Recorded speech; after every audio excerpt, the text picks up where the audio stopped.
अस्सलाम वालेकुम नाजरीन, प्रोग्राम ग्लोबल राउंडअप में मां आवां जी मेज़बान सबीन मेमण। नाजरीन, प्रोग्राम ग्लोबल राउंडअप में शामिल कंदासीं दुनिया जे मुख़्तलिफ़ मुल्कनि जूं ख़बरूं। नरगो साल 2016 पर शामिल कंदासीं साल 2015 जूं कुछ ख़बरूं पिण। नाजरीन, असां प्रोग्राम में शामिल कंदा आहियूं मुख़्तलिफ़ वाक़ियनि, हादसनि ऐं दहशतगर्दी जे वाक़ियनि जे हवाले सां मुख़्तसिर रिपोर्ट्स। नाजरीन, प्रोग्राम में ॻाल्हि कंदासीं साल 2016 में भारत में पेश आयल दहशतगर्दी जे वाक़े जी, जंहिंजी पाकिस्तानी सरकार ऐं पाकिस्तानी इंतज़ामिया, पाकिस्तानी वज़ीर आज़म पारां बि शदीद मज़म्मत कई वई आहे।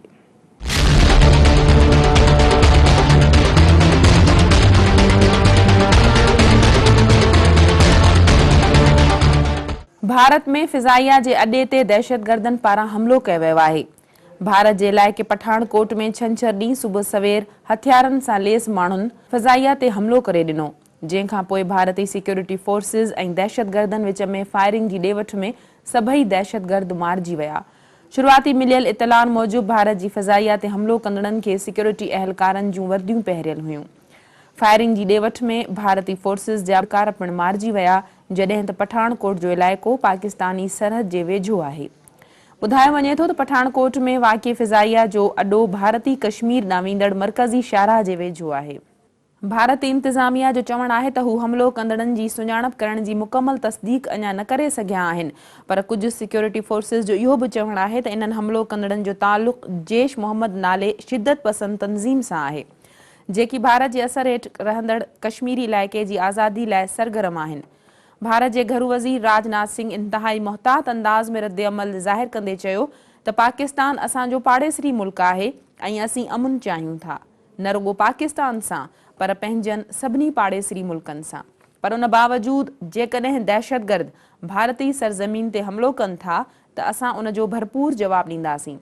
हीउ हमलो अहिड़े वक़्त में कयो वियो आहे जॾहिं ताज़ो ई भारतीय वज़ीर आज़म नरेंद्र मोदी पाकिस्तान जो मुख़्तसिर दौरो कयो, जंहिंखे ॿिन्ही मुल्कनि जे लाॻापनि विच में अहम क़दम करार ॾिनो पियो वञे। पठानकोट में फ़िज़ाइया ते हमले खां पोइ समूरे भारतीय पंजाब में सिक्योरिटी हाई अलर्ट कई वई आहे। गुज़िरियल साल अगस्त में भारत जे इलाइक़े गुरदासपुर में पुलिस स्टेशन ते साॻी तरह रिथाबंदी करे हमलो कयो वियो हो, जंहिंमें 7 माण्हू मारिजी विया हुआ ऐं इहा कार्रवाई लॻभॻि 12 कलाक जारी रही हुई। जॾहिं त फ़िज़ाइया ते हमले खां पोइ कुझु इतला इन तरह जा बि हुआ त अञा बि दहशतगर्द बेस में लिकियल थी सघनि था। इहो हमलो भारतीय मक़ामी वक़्त मूजिबि सुबुह जो 3:30 धारे थियो, जंहिंमें ॿिनि फ़ौजियुनि जे मारिजी वञण ते पिणु सख़्तु अफ़सोस जो इज़हार कयो वियो आहे। पाकिस्तान जी परॾेही वज़ारत पारां जारी थियल बयान मूजिबि पाकिस्तान पारां भारत में थींदड़ दहशतगर्दी जे वाक़िए ते सख़्तु अफ़सोस ज़ाहिर कयो वियो आहे। भारत जे परॾेही वज़ीर पारां जारी थींदड़ बयान में चयो वियो आहे त भारतीय हुकूमत ऐं भारतीय अवाम सां पाकिस्तान गॾु आहे। बयान में चयो वियो आहे त पाकिस्तान भारत ऐं ख़िते जे सभिनी मुल्कनि सां गॾिजी दहशतगर्दी खे ख़तमु करण लाइ अज़म ते क़ाइमु आहे। बयान मूजिबि आला सतह जे राब्तनि खां पोइ ॿिन्ही मुल्कनि विच में दोस्ताणो माहौल पैदा थियो आहे। नरेंद्र मोदी जे पाकिस्तान जे मुख़्तसिर दौरे ते पिणु भारत में इंतहा पसंदनि सख़्तु तनक़ीद कई हुई। 2004 खां पोइ कंहिं बि भारतीय वज़ीर आज़म जो इहो पहिरियों दौरो हो। नरेंद्र मोदी जे इन मुख़्तसिर दौरे खां अॻु भारतीय परॾेही वज़ीर बि हार्ट ऑफ एशिया में शिरकत करण लाइ इस्लामाबाद आयल हुई ऐं उन पाकिस्तान जे वज़ीर आज़म मियां नवाज़ शरीफ़ जे मुशीर सरताज अज़ीज़ सां मुलाक़ात दौरान ॿिन्ही मुल्कनि में मुज़ाकरात जी बहाली जी ॻाल्हि कई हुई।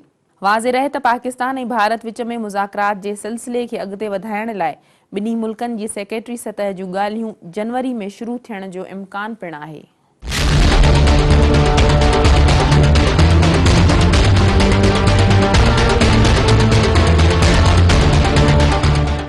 नाज़रीन, भारत में पेश आयल दहशतगर्दी जे वाक़िए जे हवाले सां हिकु मुख़्तसिर रिपोर्ट अवां ॾिठी।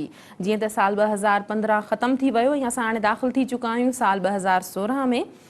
नाज़रीन, प्रोग्राम में शामिल कंदासीं साल 2016 जे हवाले सां कुझु तक़रीबनि जूं झलकियूं। साल 2016 खे दुनिया जे सभिनी मुल्कनि में वेलकम कयो वियो आहे। नाज़रीन, साल 2016 जे वेलकम करण जूं तक़रीबूं भरपूर तरीक़े सां मनायूं वयूं, आतिशबाज़ी जो मुज़ाहिरो पिणु कयो वियो, पर सिक्योरिटी ख़दशनि सबबि किथे किथे इहे तक़रीबूं मुलतवी पिणु कयूं वयूं।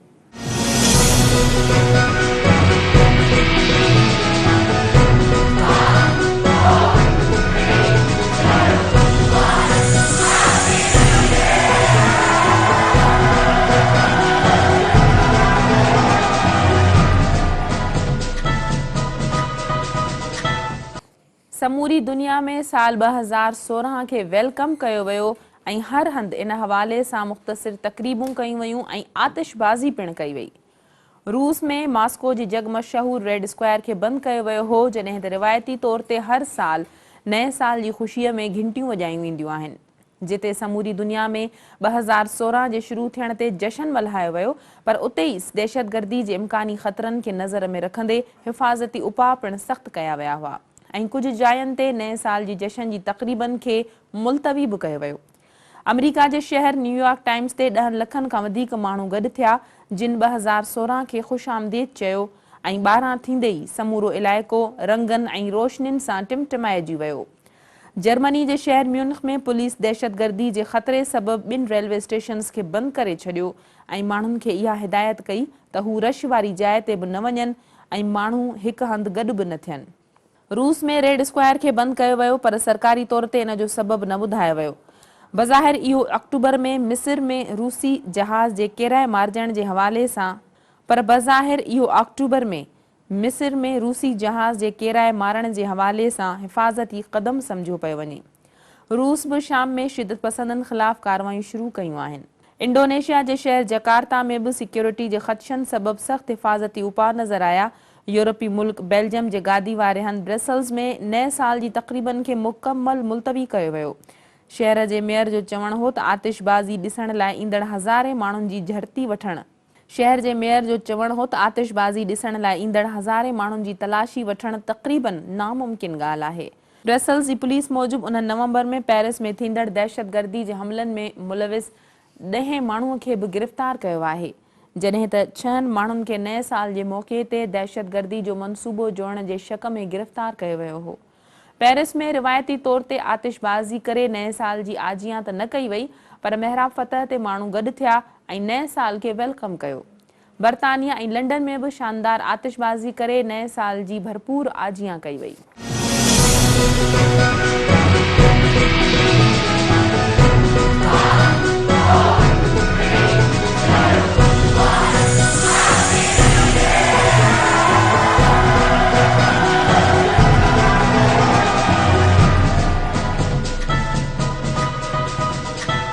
नाज़रीन, साल 2016 के वेलकम करण जे हवाले सां मुख़्तलिफ़ मुल्कनि में तक़रीबूं रिथियूं वयूं। इन हवाले सां मुख़्तसिर रिपोर्ट पिणु हवा ॾिठी।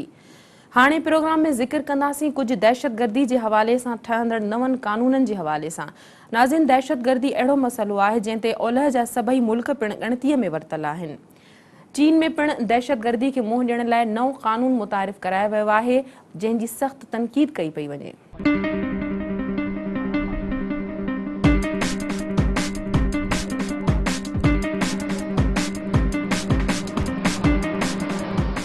चीन में दहशतगर्दी जो नओं कानून मुतारिफ़ करायो वियो आहे, जेको तकरार जो सबबु बणियल आहे। चीन में दहशतगर्दी खे मुंहुं ॾियण लाइ नओं कानून मुतारिफ़ करायो वियो आहे ऐं चीनी हुकूमत जो चवणु आहे त इहो कानून दहशतगर्दी जे वधंदड़ ख़तरनि खे मुंहुं ॾियण लाइ ज़रूरी आहे। जिन नवनि चीनी कानूननि जी मंज़ूरी ॾिनी वई आहे, उन तहत दहशतगर्दी जो हिकु नओं इदारो ऐं नई फोर्स क़ाइमु कई वेंदी। तर्जिया निगारनि जो चवणु आहे त इन्हनि कानूननि जो दाइरो तमामु वसीउ आहे ऐं उन्हनि खे हुकूमत जे मुख़ालिफ़नि ख़िलाफ़ ऐं मज़हबी अक़लियतनि ख़िलाफ़ इस्तेमालु करे सघिजे थो। नए कानून मूजिबि चीन में हाणे दहशतगर्दी जो हिकु ई इदारो हूंदो, जेको मुल्क जे अवामी तहफ़ुज़ जी वज़ारत मूजिबि दहशतगर्दनि, उन्हनि जी सरगर्मियुनि जी निशानदेही करणु ऐं मुल्की सतह ते दहशतगर्दी जी थींदड़ कार्रवाइयुनि लाइ राब्ते जो ज़िमेदार हूंदो। इन्हनि नवनि लागू थींदड़ कानूननि मूजिबि मुल्क में नेशनल इंटेलिजेंस सेंटर जे क़याम जो बि ऐलान कयो वियो आहे। इन खां अलावा जिते चीनी फ़ौज खे ॿाहिरिनि मुल्कनि में कार्रवाई जी इजाज़त ॾिनी वई आहे, त उते वरी पुलिस खे हंगामी हालतनि में बंदूक या चाकू सां या हमिलो कंदड़नि ते गोली हलाइण जो इख़्तियार बि ॾिनो वियो आहे।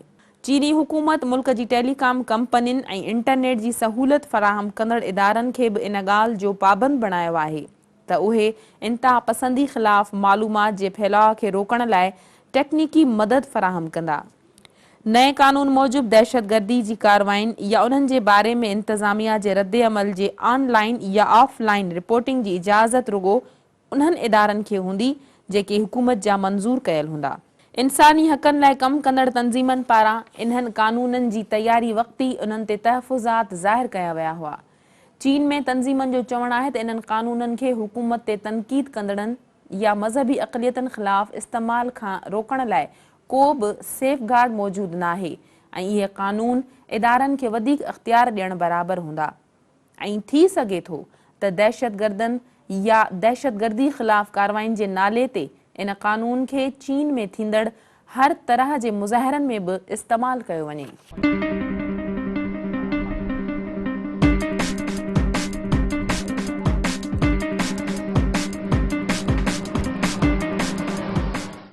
नाज़रीन, चीन में ठहंदड़ नए कानून जे हवाले सां मुख़्तसिर रिपोर्ट मां ॾिठी। इहो त ईंदड़ वक़्त ई ॿुधाईंदो त इन कानून जो इस्तेमालु कॾहिं ऐं कीअं थिए थो। प्रोग्राम जो सिलसिलो जारी रहंदो, पर वक़्तु थियो आहे मुख़्तसिर ब्रेक जो। वठूं था ब्रेक।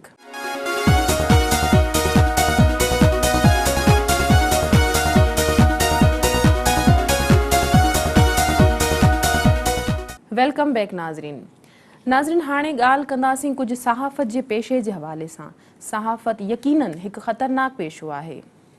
नाज़रीन, दुनिया में अहिड़ा केतिरा ई वाक़िया पेश अची चुका आहिनि जंहिंमें सहाफ़िन पंहिंजे फ़र्ज़ जे पुराए में पंहिंजी जान पिणु क़ुर्बान करे छॾी आहे।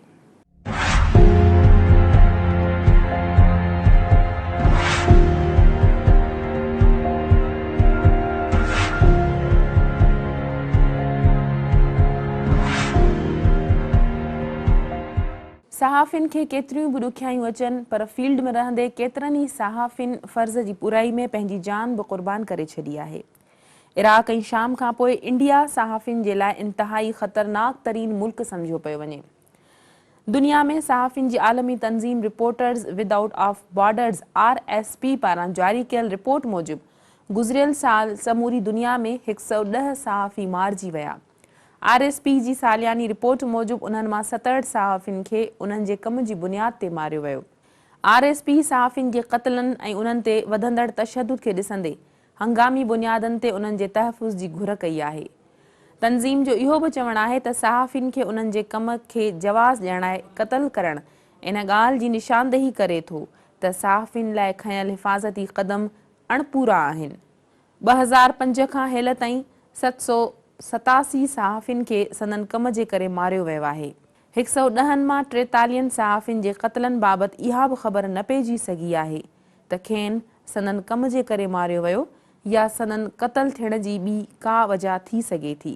110 मां 43 सहाफ़िन जे क़त्लनि बाबति इहा बि ख़बर न पइजी सघी आहे त खेनि संदनि कम जे करे मारियो वियो या संदनि क़त्ल थियण जी ॿी बि का वजह थी सघे थी।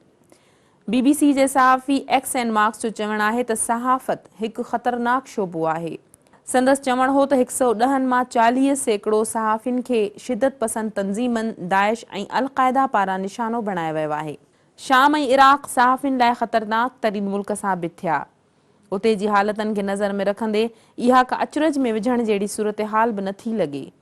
पर गुज़िरियल साल जनवरी में फ्रांसीसी मैगज़ीन चार्ली एब्डो ते शिदत पसंदनि जे हमले में सहाफ़िन जो घणे तादाद में मारिजी वञणु ज़रूरु ॻणतीअ जोॻो चई सघिजे थो। इराक़, शाम, भारत खां पोइ गुज़िरियल साल सभ खां वधीक सहाफ़ी फ्रांस में मारिया विया। तंज़ीम मूजिबि 2015 में फ्रांस जो शुमार सहाफ़िन लाइ ग़ैर महफ़ूज़ मुल्क तौरु थियो। इन फ़हरिस्त में शाम ऐं इराक़ खां पोइ फ्रांस जो बि नंबर अचे थो। ॾखण एशिया में भारत खे सहाफ़िन लाइ ॾुखियो मुल्क क़रार ॾिनो वियो आहे। भारत में 9 सहाफ़ी क़त्ल थिया, जिन मां 5 खे संदनि कम जे करे मारियो वियो ऐं 4 ॼणनि जे मारिजण जे सबब जी ख़बर न पइजी सघी। शाम में साल 2014 जी भेट में 2015 में घटि सहाफ़ी क़त्ल थिया।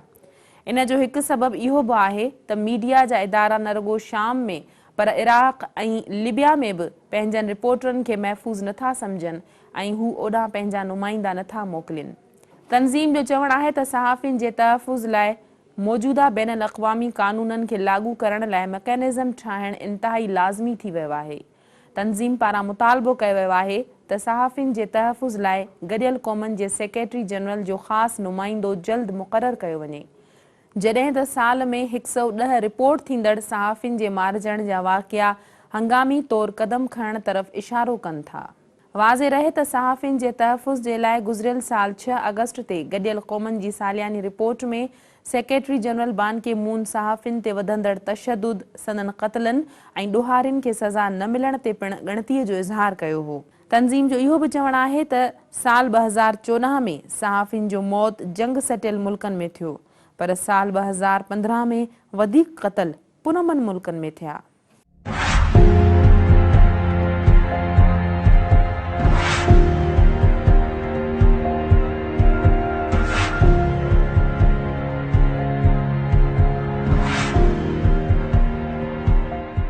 नाज़रीन, सहाफ़ियुनि जे हवाले सां हिकु मुख़्तसिर रिपोर्ट अवां ॾिठी। फ्रांस जो शुमार पिण हाणे उन्हनि मुल्कनि में थिए थो जिते सहाफ़ियुनि जे लाइ वधीक ख़तरा मौजूदु आहिनि। नाज़रीन, हाणे प्रोग्राम में ॻाल्हि कंदासीं इराक़ जी, जेको केतिरे ई अरसे खां तालिबान जे कब्ज़े हेठि रहियो, पर इराक़ी वज़ीर आज़म ताज़ो इहा दावा कई आहे त हुननि पंहिंजे मुल्क जे अहम शहरनि खे दाइश ऐं तालिबान जे कब्ज़नि खां छॾाए वरितो आहे। नाज़रीन, इराक़ी वज़ीर आज़म दावा कई आहे त रमादी खां पोइ पूरे मुल्क में दाइश खे शिकस्त ॾिनी वेंदी। इराक़ी वज़ीर आज़म इहा पिण दावा कई आहे त साल 2016 संदनि लाइ वधीक कामयाबियूं खणी ईंदो।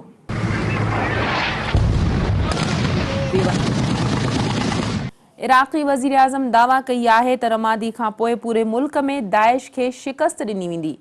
इराक़ी वज़ीर आज़म चयो आहे त साल 2016 उहो साल हूंदो जॾहिं असीं दाइश खे मुल्क खां ॿाहिरि कढी छॾींदासीं। संदसि चवणु हो त मुल्क जो ॿियो वॾो शहर हाणे फ़ौज जो हदफ़ आहे।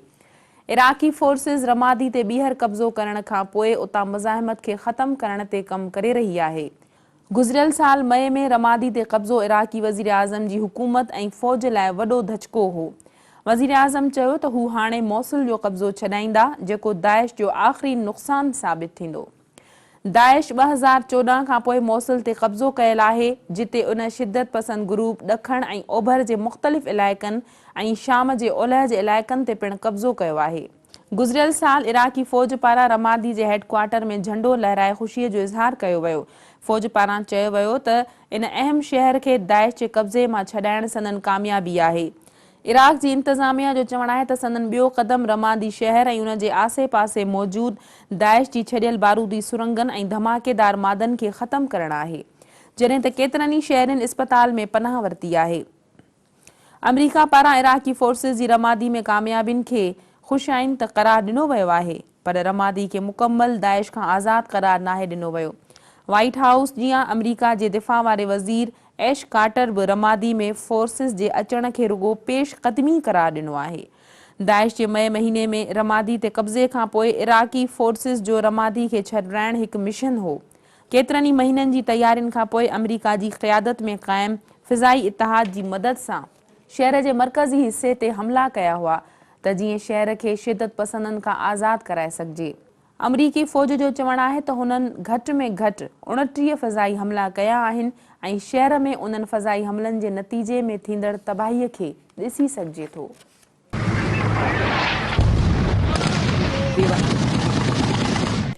नाज़रीन, साल 2016 इराक़ जे लाइ केतिरो फ़ाइदेमंद साबित थींदो, इहो त वक़्ती ॿुधाईंदो। इराक़ी वज़ीर आज़म जो इन हवाले सां दावाऊं पिणु अवां ॾिठियूं ऐं इन हवाले सां मुख़्तसिर रिपोर्ट असां पंहिंजे प्रोग्राम में पिणु शामिल कई।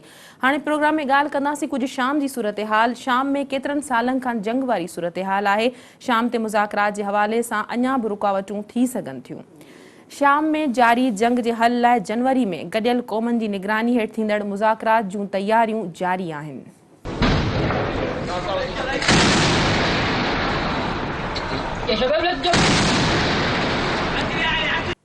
शाम ते थींदड़ मुज़ाकरात जे हवाले सां रुकावटूं थी सघनि थियूं।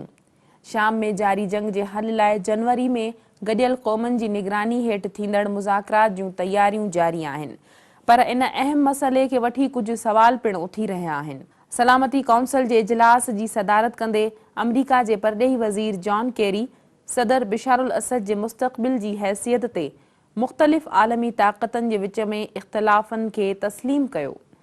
मुज़ाकरात में सदर बिशारुल असद जी हैसियत छा हूंदी? ॿियो त शाम जूं एतदाल पसंद धुरियूं मज़बूत हिज़्ब इख़्तिलाफ़ तौरु मुज़ाकरात में शामिल थी सघंदियूं या न? दिसंबर 2015 में फ़िज़ाई हमले में हिकु बाग़ी ग्रुप जे अॻुवाण जे मारिजी वञण खां पोइ बाग़ी ग्रूहनि जी सोच बदिलिजी सघे थी। गुज़िरियल साल गॾियल क़ौमनि जी सलामती काउंसिल शाम में अमून लाइ गॾियल हिकमत अमली जोड़ण जी मंज़ूरी ॾिनी हुई, जंहिंखे इंटरनेशनल सेरियन सपोर्ट ग्रुप में शामिल आलमी ताक़तनि जी हिमायत पिणु हासिल आहे। इन मंसूबे तहत शाम में उबूरी हुकूमत जे क़याम लाइ 6 महीननि जो वक़्तु मुक़ररु कयो वियो आहे, जॾहिं त 18 महीननि जे अंदरि अंदरि चूंडूं करायूं वेंदियूं। इन मंसूबे तहत जनवरी में मुज़ाकरात शुरू थियण जी सूरत में जंगबंदी जो बि मुतालबो कयो वियो आहे, जॾहिं त जंगबंदी दौरान दाइश जहिड़ियुनि शिदत पसंद तंज़ीमनि ख़िलाफ़ कार्रवायूं जारी रहंदियूं। सलामती काउंसिल जे इजलास जी सदारत कंदे अमरीका जे परॾेही वज़ीर जॉन कैरी जो चवणु हो त इन ॻाल्हि ते हाणे केर बि मुतफ़िक़ नाहे, पर असांजो ऐं शाम में आलमी सपोर्ट ग्रुप में शामिल अक्सर आलमी ताक़तनि जो इहो ई चवणु आहे त सदर बिशारुल असद पंहिंजी साख विञाए चुको आहे ऐं हू मुल्क खे हाणे मुतहद नथो करे सघे, जॾहिं त सदर असद खे सपोर्ट ग्रुप में शामिल मेंबरनि रूस ऐं ईरान जी हिमायत हासिल आहे।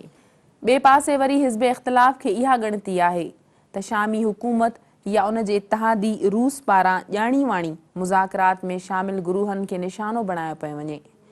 शामी हुकूमत पारां 2015 जे आख़िरी महीने में हिज़्ब इख़्तिलाफ़ जी हिक तंज़ीम जे अॻुवाण जे फ़िज़ाई हमले में मारण जी दावा कई वई हुई, छो त इन तंज़ीम जे अॻुवाण सऊदी अरब में थींदड़ हिज़्ब इख़्तिलाफ़ जे इजलास में शिरकत कई हुई। हिज़्ब इख़्तिलाफ़ जो चवणु आहे त इन सां मुज़ाकरात जे अमल में एतमाद घटि थी सघे थो।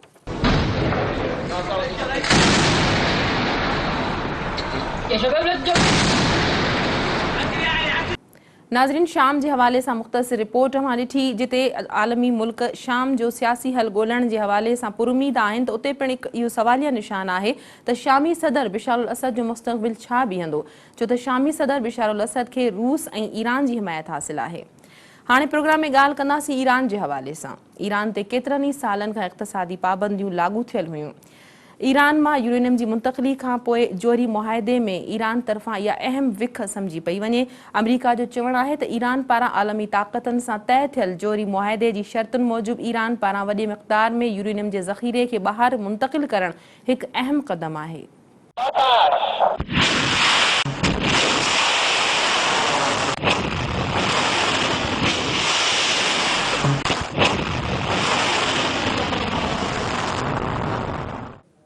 ईरान में गॾु थियल यूरेनियम जी मुंतक़िली जोहरी मुआहिदे में अहम क़दम। अमरीका जो चवणु आहे त ईरान पारां आलमी ताक़तनि सां तइ थियल जोहरी मुआहिदे जी शर्तुनि मूजिबि ईरान पारां वॾे मिक़दार में यूरेनियम जे ज़ख़ीरे खे ॿाहिरि मुंतक़िल करणु हिकु अहम क़दम आहे। अमरीकी परॾेही वज़ीर जॉन कैरी पारां इहो बयानु तॾहिं ॾिनो वियो जॾहिं ईरान 11 टन यूरेनियम रूस रवानो कई।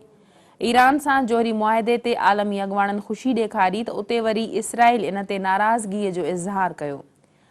वाज़े रहे त ईरान ऐं 6 आलमी ताक़तनि विच में ईरान जे जोहरी प्रोग्राम ते मुआहिदो हलंदड़ साल जुलाई में थियो हो, जंहिंजो मक़सदु ईरान जे जोहरी हथियार ठाहिण वारी सलाहियत खे ख़तमु करणु हो।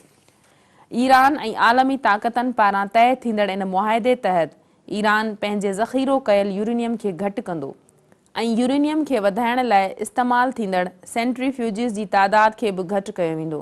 अमरीकी परॾेही वज़ीर जॉन कैरी जो चवणु हो त ईरान पारां ज़ख़ीरो कयल यूरेनियम खे रूस मुंतक़िल करण खां पोइ जोहरी हथियार ठाहिण लाइ ॿारण हासिल करण में पहिरीं जी निस्बत टीण ते वक़्तु घुर्बल हूंदो। जॉन कैरी जो चवणु हो त खेसि इहो ॿुधाईंदे तमामु घणी ख़ुशी थी रही आहे त ईरान पारां जोहरी मुआहिदे जी अहम शर्तुनि ते अमल करण सां जोहरी मुआहिदे जो मक़सदु पूरो थींदे नज़र अची रहियो आहे।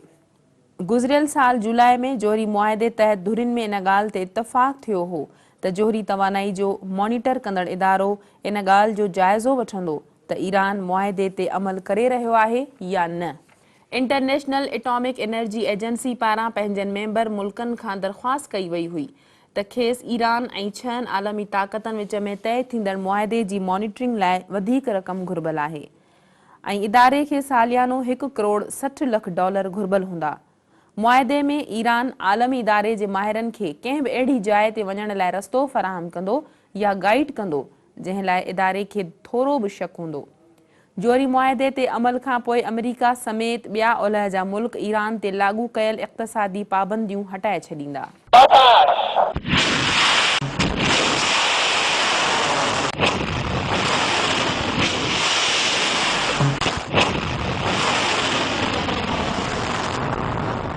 नाज़रीन, ईरान ते लागू कयल इक़्तिसादी पाबंदियुनि ऐं जोहरी मुआहिदे बाबति मुख़्तसिर रिपोर्ट मां ॾिठी। जोहरी मुआहिदे ते अमल खां पोइ अमरीका समेत ओलह जा ॿिया मुल्क ईरान ते लागू कयल इक़्तिसादी पाबंदियूं पिणु हटाए छॾींदा। नाज़रीन, अॼोके प्रोग्राम ग्लोबल राउंड अप जो वक़्तु इते ई ख़त्म थिए थो। ईंदड़ प्रोग्राम ताईं ॾींदा इजाज़त। अल्लाह वाहे।